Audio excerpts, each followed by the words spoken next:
haadha manaa koo na dagachiiste.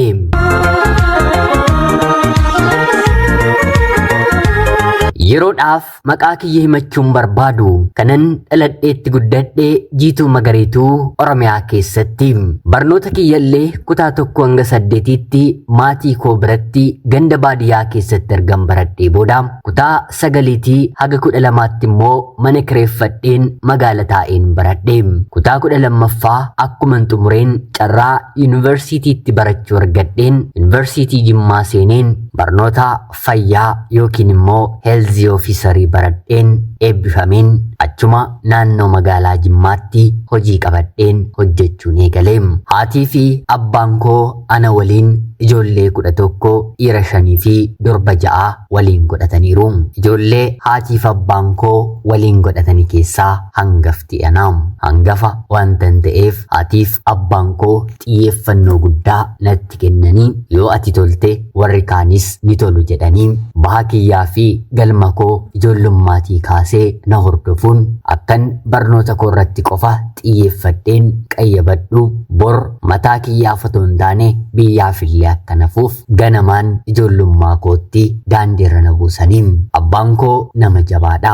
Barnoota kutaa 1 haga kutaa 4 gahutti tarii mucaan kun gara mana barnootaatti erginee bakka gara biraa deemuu ni danda'a jedhee wanta shakkuuf ofii dhimma biraaf barfatee gara magaalaatti bahus haa ta'uutii garuu dursee ganamaan ana waliin gara mana barnootaa deemee balbala mana barnootaatiin nagahee gara ofii bakka deemuuti imala. Yoo xiqqaate torbeetti guyyaa 2 yookiin immoo 3 nafu. Guyyaa tokko immoo ani durseen mana ergan bahee booda gurbaan kun garamitti goranaan jedhee dhokachaa duuba kiyya dhufa. Mucaa baadiyyaa sanummoo hangafa waan nan ta'eef mana barnootaatii akkan deebi'etti illee hojiin na eeggata. Hojiiwwan hedduun haadha kiyyas ta'ee abbaa koo nan gargaara. Aadaan anarratti jalqabee hanga obboloonni koo hunduu kutaa 12ffaa xumuranii yuunivarsiitii seenanitti hunduma keenya irratti kan raawwatedha. Mana keenyatti dubatti deebi'ee barnoota kan addaan kutee yookiin immoo kufee waggaa tokkoofillee dubatti kan deebi'ee hin jiru. Harki caalaan keenyi barnoota barannutti illee baay'ee ciccimoodha. Hundumti keenyi yuunivarsiitii seennee sadarkaa digiriitii haga PhD yookiin immoo digirii 3ffaatti maatiin keenya guutuutti qabna. Keessumaa obboloonni koo dhiiraa hundi keenyi digirii 2ffaa fi isaa ol qabna. Buufata keellaa tokkorraa naannoo magaalaa Jimmaa waggaa 3f ergan hojjedhee booda bakki hojjedhu kuni magaalaa aanaa waan ta'eef tarii jireenyi kiyya asumatti dhaabbachuu ni dandeessi jedheen barnoota digirii 2ffaa barachuun jalqabe. Akkuma eebbifameenis dhaabbanni buna gara biyya hambaatti ergu tokko dhaabbata isaa keessatti na qacarate. Kanfaltiin isaa baay'ee guddaa waan ta'eef yeroo sana namoota hedduu bebbeekamoo ogummaa cimaa qabantu irratti hirmaate. Haa ta'uutii garuu qormaata qorameen intarviyuu darbeen darbiteetta kan hin jedhame ana qofaadha. Sanaan carraa kanatti fayyadameen magaalaa Jimmaa keessaa bahuun danda'e. Kallachas Finfinneen deeme. Dhaabbanni kuni buna biyya keessaa fooyya'aa ta'ee qoratee gabaa biyya hambaatiif kan dhiyeessudha. Dhaabbanni isaas kan biyya alaati. Maarree mindaan gaariin naaf kanfalamuu eegalee maddiidhaan maatii koo gargaaraa maddiidhaan immoo of jajjabeessaa hojii kiyyaa hojjetachuutti fufee. Ijoollummaa kootii kaaseen ija jabina dubartiittiin ol jedhanii ilaalan gaaffii jaalalaas ta'ee fedhii ofii ittiin mul'isan hagan baradhee yuunivarsiitii Jimmaa keessaa bahutti gonkumaa hin qabu. Hojjaamti kiyyaa baay'ee dheeraa waan ta'eef dubartoonni naannoo keenyaas ta'ee yuunivarsiitii Jimmaatti na mudatan mucaa gowwaa sana moonaan jedhu. Wantan isaan waliin hin haasofneef afaan kiyya hiikeen hin dubbanneef mucaa gowwaa sanan jedhama. Dubartiin otoo si'a 9 fuuldura kootti garagalteellee anaaf homaa tokko natti hin fakkaatu. Darbee immoo barnoota kootti cimaa waan hin ta'eef yeroon qayyabachuuf laayibrarii seenu bitaaf mirgaan na qayyabachiisi jedhanii dubartoonni na maddii taa'an lakkoofsan qabanii. Haa ta'uutii garuu ani baay'een sodaadha. Isaanitti dubbachuuf arrabni koo ni hidhama. Kanaan akka nama afaansaa tabtaabbaa daqiiqaa muraasa erga waliin ture booda mana fincaanii gaheen deebi'a jedheen dabtara barruu koo achuma keessatti dhiiseen dormii galeen ijoollee dormii kiyyaa maaloo dabtara koo bakka laayibrarii bakka akkanaatii naa fidaa jedheen fichisiifadhaam. Ijoolleen dubartootaa kunis anatti aaruum, anatti qabamuum, bulanii dareetti dhufanii na komatum. Kanaan yeroo na rakkisan qayyabachuu kan hin barbaaduu fi jaalladhu laayibrarii keessatti ta'us haa ta'uutii garuu sababa ijoolleen akkanaa na rakkisaniitiif dormii keessatti hin qayyabadhaam. Bakka laayibrariitti qayyabachuu yoon barbaade halkan naannoo toora sa'a 7 booddee bakka namni hedduun hin jirretti deemee hin qayyabadhaam. Darbee barnoota maddeetti xiqqoo kan hin hordofu amantaadhaam. Baay'ee ofitti of kenneen mana amantaa deemuu baadhus haa ta'uutii garuu waaqa sodaachuu of nan barsiisaa deemeenis nan baradhaan tureem. Sababiinsaa immoo namoonni barnootatti cimoo ta'an hedduun isaanii sadarkaa PhD yookiin immoo filoosoferummaarra yeroo gahan ilaalchi amantaadhaaf qaban baay'ee gadi bu'aa waan ta'eef sana akka hin qabaanneef jedheen asumatti of barsiisuu nan yaalan tureem. Siyaasa keessatti illee xiqqoo nan hirmaadhaam. Waanuman siyaasa keessatti xiqqoo hirmaadhuuf takkaa lama mana hidhaatti darbatameen torbee 1 torbee 2 wanta muudhadheef carraa barsiisummaa yookiin immoo leekchararii bara sana yuunivarsiitiin Jimmaan otoo anaaf maluu barattoota anaa gadi dandeettii qabaniitiif kennee barsiisota ta'aniin. Ani garuu hawwiin koo asumaan barnoota kiyyatti fufeen hanga dhumaatti barachuu tureem. Suni milkaa'uu gannuman eebbifamee buufata fayyaa aanaa godina Jimmaa jala keessa jiranii keessatti bakka tokkotti ramadameen hojjechuu jalqabeem. Magaalaa Finfinneetti qacarameen hojjechuu jalqabeen waggaa 2 booda barattuu kutaa 12 kan taate mucaa biyya koo akkan fuudhuudhaaf maatiin koo na gaafataniin. Hundaafuu dubartiitti jajabaadheen jaalladheen si jaalladhe jedhee gaafachuuf humna waan hin qabneef maatiin koo keessumaa obboloonni koo dubartii gaariidhaa amala qabdi si jiraachisti yeroo naan jedhan tole jedheen deemeen ilaaleeniin wal arginee bifa aadaa naannoo keenyaatti fedhii isheetiin fedhii maatii isheen alaa mucayyoo fudheen gara magaalaa Finfinneetti dhufeem. Waliin jiraachuus jalqabneem. Yeroo walitti dhufnu anis kabaja kiyya kana dura dubartiif kenneen beekuum isheenis kabaja ishee kana duratti dhiiraaf kennitee hin beektuum. Qulqulluu mataanii walitti dhufneem. Waliin gaa'ela ijaarranneem. Maatii ishee waliin illee nagaan bu'ee waliin jiraachuu eegalleem. Obboloonni koo dubaraa dursanii akkuma naan jedhan haati manaan kiyya nama baay'ee gaarii simboo bareedina addaa qabdu shurrubbaan ishee dubartii hedduu inaafsisu. Amalli ishee immoo maatiidhaaf tolaa baay'ee ajaa'iba turteem. Anumattuu dubartii gara biraa beekuu baadhus dhuguma dubartiin akkanaa biyya lafaa kanarra ni jirti moo jedheen of gaafadhaam. Baay'ee tokkoon ishee jaalladhaam. Baay'ee tokko na jaallattiim.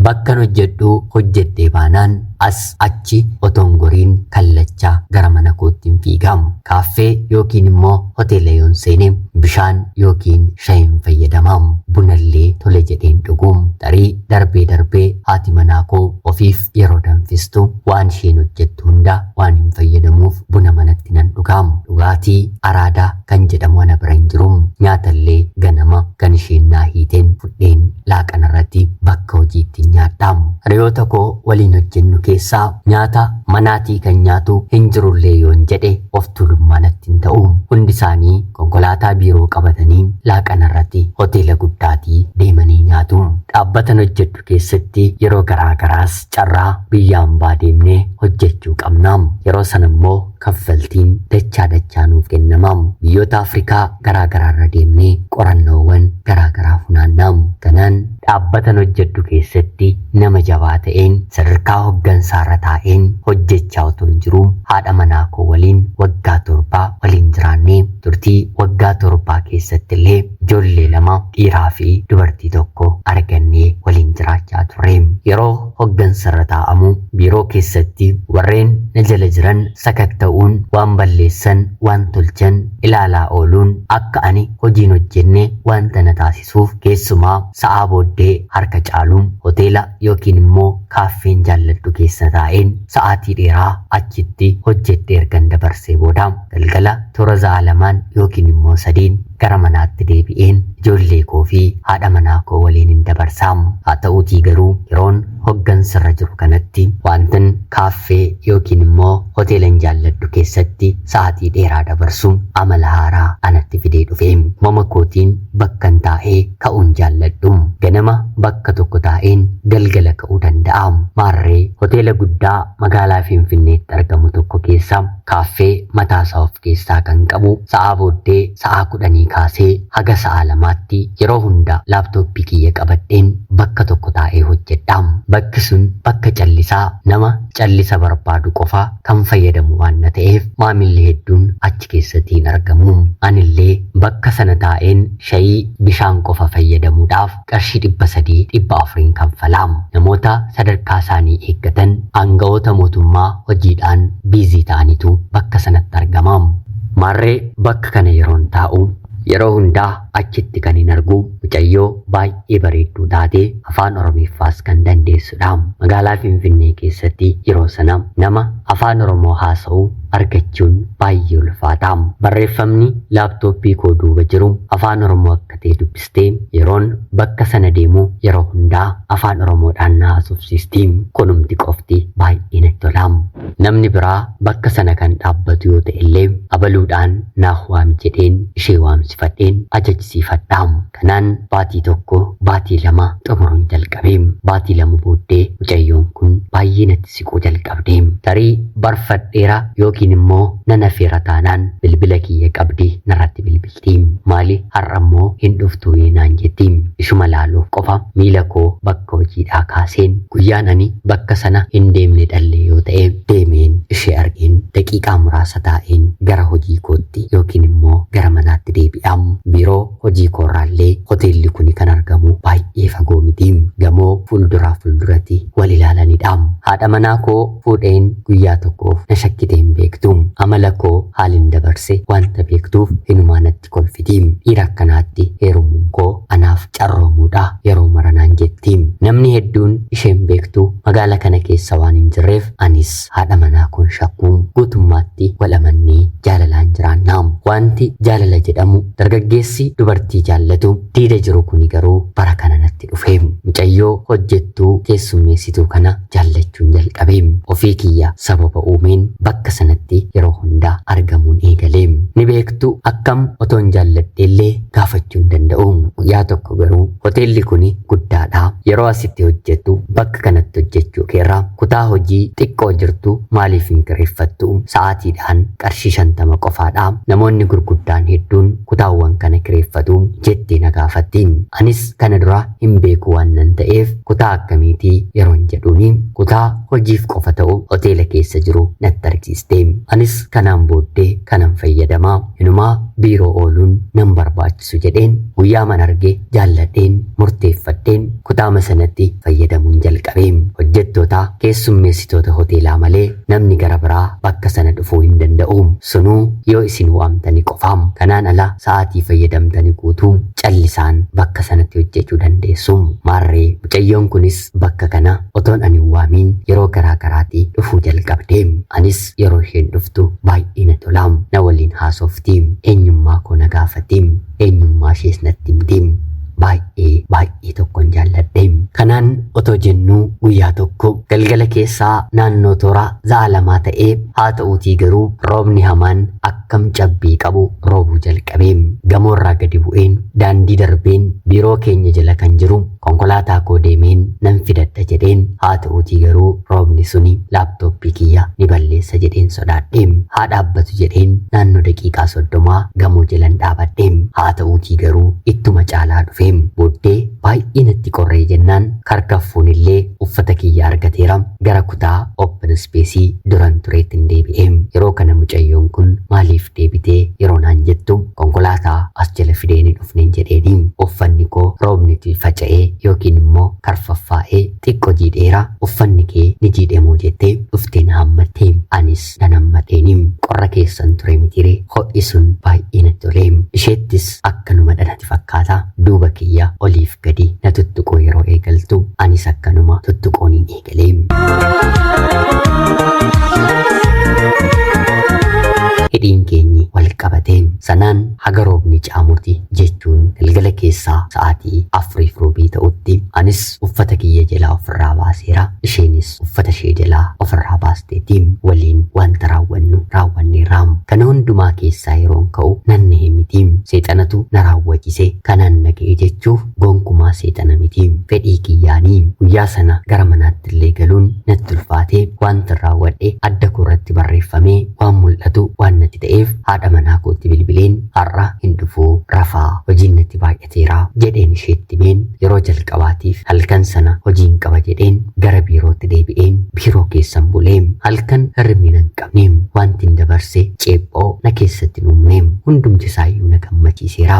Gammachuu akkanaas argeen beekuum akkuma saattuu bari'ee biiroo keessa akkan bule akka beekamuuf hojjettoonni warri kaan hamma turan eegeen yeroo isaan na argan hojiidhaaf asin bule jedheen gadi ba'een hoteeluma kanatti mucayyoo kan argadheem akkam ture jettee na gaafatteem anis miira gaarii akkan dabarse itti himeem siyaa baruu naan jetteem nama ajaa'iba mitire kolfeen siinis siyaa baruun jedheeniim si jaalladha hin jenne sin jaalladha naan hin jenne kanumatti seenneem sa'aatii 4tti gara hojiitti deebi'een hanga sa'a 10tti hojiin guyyaa guutuu hojjedhu ergan dafee hojjedhee booda sa'aatii 10tti deemeen bakka sana qabadheem gidduutti keessummeessaa dhuftee na ilaaltiim kan isheen hojii dhaabdu sa'aatii 2 booddeedhaam yeroon sa'aatii 2 yeroo ga'u akkuma kaleessaa yeroo gaarii waliin dabarsineem guyyaan boqonnaa ishee torbeetti guyyaa tokko guyyaa qidaamee sa'aatii booddeedhaam akka tasaa ta'ee guyyaa qidaamee sa'aatii booddee waajjira keenyas hojiin hin jiru guyyaa tokko beellameen seera qabeessaan siree qabannee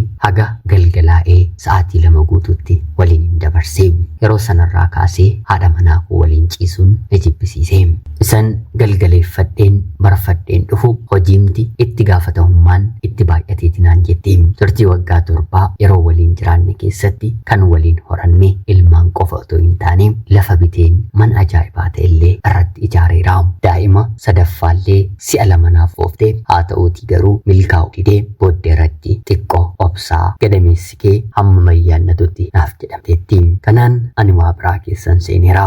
Baatii 3 walakkaa mucayyoo kana waliin haala kanaan hin dabarseem addunyaa haaraatu ija koo qalbii koo keessatti banameem baay'ees isheen jaalladheem turtii kana booddee maaliif mana naan kireessituu hoteela kana keessa buluu dhiiseen si waliin bulaa jettee na gaafattiim yeroo kana ani haadha manaa koo yeroon jedhuni hojii kiyyatu biizii na godhe jettaa yookiin immoo anis hoteelli kun siitiin wanta naaf hin caalleef nan dhiisaa guyyaa guutuu na waliin dabarsitaa yeroo hoteela sanatti dabarsinu waliin dabarsina naan jedheem anis toleen jedheem torbeetti guyyaa 2 guyyaa 3 haadha manaa kootiin hin dhufu hojiin natti baay'ateera jecha dur sa'aatii 10 kan ture gara sa'aatii 8tti gadi utadheen sa'aatii booddee hojii galuu dhiiseen mucayyoo kana waliin dabarsuun eegaleem otoon beekiin gaa'ela lammaffaan dhaabbadheem meeshaa mana keessaa qaqqaalii ta'an nan bibbiteem kana qofaa mitiim haadha manaa koof kan hin goone kan hin bitne konkolaataa dhuunfaa nan biteefiim ammas jaalalli keenyi ittuma fufeem waggaa tokko waliin hin dabarsee turtii waggaa tokko booddee garuu manumayyuu buluu na dhiiseem haati manaan koo waajjira dhuftee hiriyoota koo gaafachuu eegalteem lakkii hojiin as isa bulchuu hin jiru jedhanii guyyaa hedduu isheetti maneem faana kiyya hordofuun bakka oolu bakkan bulu bira geesseem yeroo na argiteettis qaama na argite waliin mana seeraatti na himachuun gaa'ela kiyya irratti gaa'ela gara biraa dhaabeera jechuun akkan bakkan hojiin oollee hiriyoota koo wabii ijaatiin immoo dubartii tokko qabattee na himattee anis ganuun karra na milkeessu akkanaaf hin taane yeroon baru eeyyeen gaa'ela gara biraa dhaabbadheeran jedheeniim manni murtii yakkamaa akkan ta'etti na qabatee haati manaa kiyya erga gaa'ela biraa dhaabbattee bakka barbaaddetti tortortee dhuftee anaan dhimmatti na xureessitu hin qabdu har'aa kaasee gaa'elli kee boollatti haadhamu naan jettee seerri hidhaa maallaqaa fi qabeenya keenya adda baasee haadha manaa koorraadhii addan baheem maallaqa guddaatu manni keenya gurguramee nagaheem hangam manni kiyya gurguramuunsaa natti dhaga'amus haa ta'utii garuu jaalalli dubartii ishee kana waliin hin eegalee wanta hunduma isaan dagachiiseem isheenis jabaadhu akka haaraatti mana kanaan olii waliin ijaarranaan jettee na jajjabeessiteem tole jedheen gaa'ela koo duraa dhiiseen gaa'ela lammaffaa kanatti itti fufeem hidhaan illee akka na dhabamneef guyyaa 2 qofa buleen haati manaan kiyya toon beekiin maallaqa kanfaleen kan irratti murtaa'een haqsiifadheem kanaan waggaa tokkoof baatii 6 haadha manaa koo lammataa waliin hin dabarseem ijoollee koollee erganaadha manaa korraa adda bahee booda yaa tokkoof deemee ilaaleen beeku ilaaluus immoo barbaadu turtii waggaa tokkoof baatii 6 booda haati manaan kiyya lammataa anoo manuman oolaa fedhii makeetiin illee hojiin siif bananaan jette waama tokko naaf hin bantuyi maallaqa qabdaa jettee na gaafatte anis hojii akkamii hojjechuu barbaadaa yeroon jedhuuni dhaabbata keessanirraa buna fuudheen gara biyya ambaatti ergeen gurguruu barbaadaa sanaaf immoo maallaqa guddaatu na barbaachisaa kanan karoorfadhe naan jette waa'ee dhaabbata keenyaa yeroo hundaa ittiin hima mitiire edaa isheen achumaa hojii banatteetti anis tole jedheen waraqaa eeyyamaa maqaa isheetiin bansiiseen maallaqan qabu akkaawuntii isheerra galcheen kaapitaala ishee beeksiseen anumatu eeyyama dhaabbata keenyarraa buna fudhatee gara biyya ambaatti akka ergitu baatii 2 keessatti xumursiisee fi sanaan isheenis si'a takkaa gara biyya Awurooppaatti buna fudhattee deemtee gurgurattees deebitee baay'ee gammannee bu'aa gaarii argattee ammas si'a 2ffaa deemtee darbitee si'a 3ffaa deemtee hundumaatti bu'aa buufattee deddeebitee si'a 4ffaatti gara biyya Ameerikaatti buna fudhattee deemtee haa ta'uutii garuu sanaan booddee as deebi'uu diddee anaanis nagaatti naan jette maallaqa qarshii tokko farkaan qabu mindaan koo guddaa ta'e kan ishee akka mijatuufiif gatii xiyyaaraa baasiiwwan asii barbaachisan itti guutaaf hin ture haa ta'uutii garuu Ameerikaa seentee abjuun koo buna gurgurootu hin taane biyya Ameerikaa jiraatudha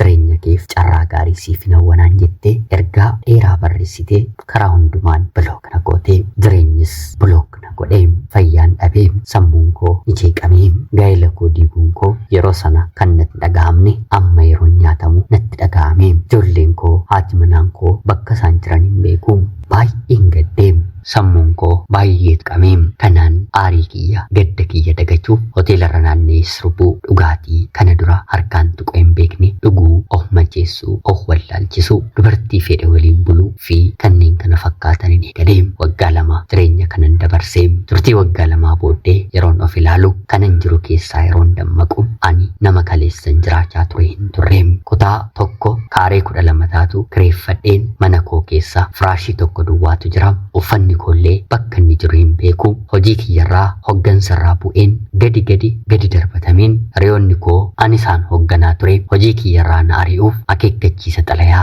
si'a 2 irratti barreessaniiru carraa si'a takkaa qofan qabaam yaa waaqa koo maal keessan jiran jedheem biyyatiin galeem biyya galeen abbaa kooti haadha kooti wantan balleesse waan hunduma isaatti himeem yeroo kana abbaan koo atangafadha akkana gochuullee hin qabdu turte haa ta'uutii garuu ilmi dhiiraa durbaan bakkuma fedhettu inuma mo'ama rabbi jiraa rabbiin kadhadhu isa fuuldura akkasiif sirreessuu fi ijoolleen kee bakka akkanaa jiru haati manaan kee heerumtee jireenya akkanaa kan duraa kan caalu qabatteetti isheen jireenya kee keessatti balleessaa hin qabdu deemiitii dubbisii naan jedhe bakka isaan jiranitti deemeen ijoollee koos haadha manaa koo duraas dubbise sanaan booddee gara hojii kootti deebi'een sadarkaa ari'amoorra kan hin ga'eeru fooyyeeffadheen hojjettoota waajjira kiyya dhiifama gaafadheen hanga kanaattiyyuu na ari'uu dhiisuu isaaniif galateeffadheen tasgabbaa'een hojii koo irra deebiseen jalqabeem waggaa tokkoof walakkaatti performaansii yookiin immoo cimina addaa argisiiseen hoggansa duraatti deebi'eem amma hojii kiyya sana hojjechaan jiraam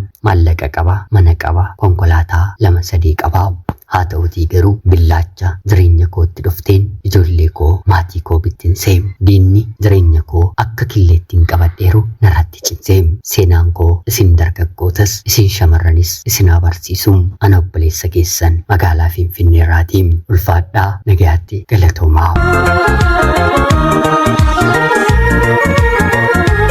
Yooyyaa shamaa akkam jirtu kabajamtootaaf hordoftoota qophii keenya nagayaaf jalalli tokkummaan bakka jirtan hundaatti hunda keessaniif yaa ta'u jecha guyyaa irraallee seenaa ajaa'ibaa obboleessi keenya tokko nuuf qoode isiniif dubbiseen hin ka'a akka isin irraa barattaniif hubannoo cimaa ta'e tokko irraa argattan homaa shakkii tokko illee hin qabu obboleessa keenya seenaa kee ajaa'ibaa kana nuuf qooduu keetiif guddaa galatoomisiin jecha kabajamtootaaf hordoftoonni qophii keenyaallee seenaa isaa dhaggeeffattan yaada keessan koomentii jalatti qoodaa fi waan irraa barattan barreessaa jecha qophiin sa'aatii kanaaf isiniif qabadheen dhiyaadhe kanuma fakkaatti haga yoonaatti yeroo keessan naaf kennitanii dhaggeeffachaa turuu keessaniitiif guddaa galatoomaa laayik sheerii fi sabskiraayib gochuullee hin dagatinaa jecha qopheessuuf qindeessuun isin waliin kanan ture ani gammachiis tashoomeedha seenaa barsiisoo fi bashannansiisoo gara biraatiin haga walitti deebinutti bakka jirtan maraan turtii gaarii.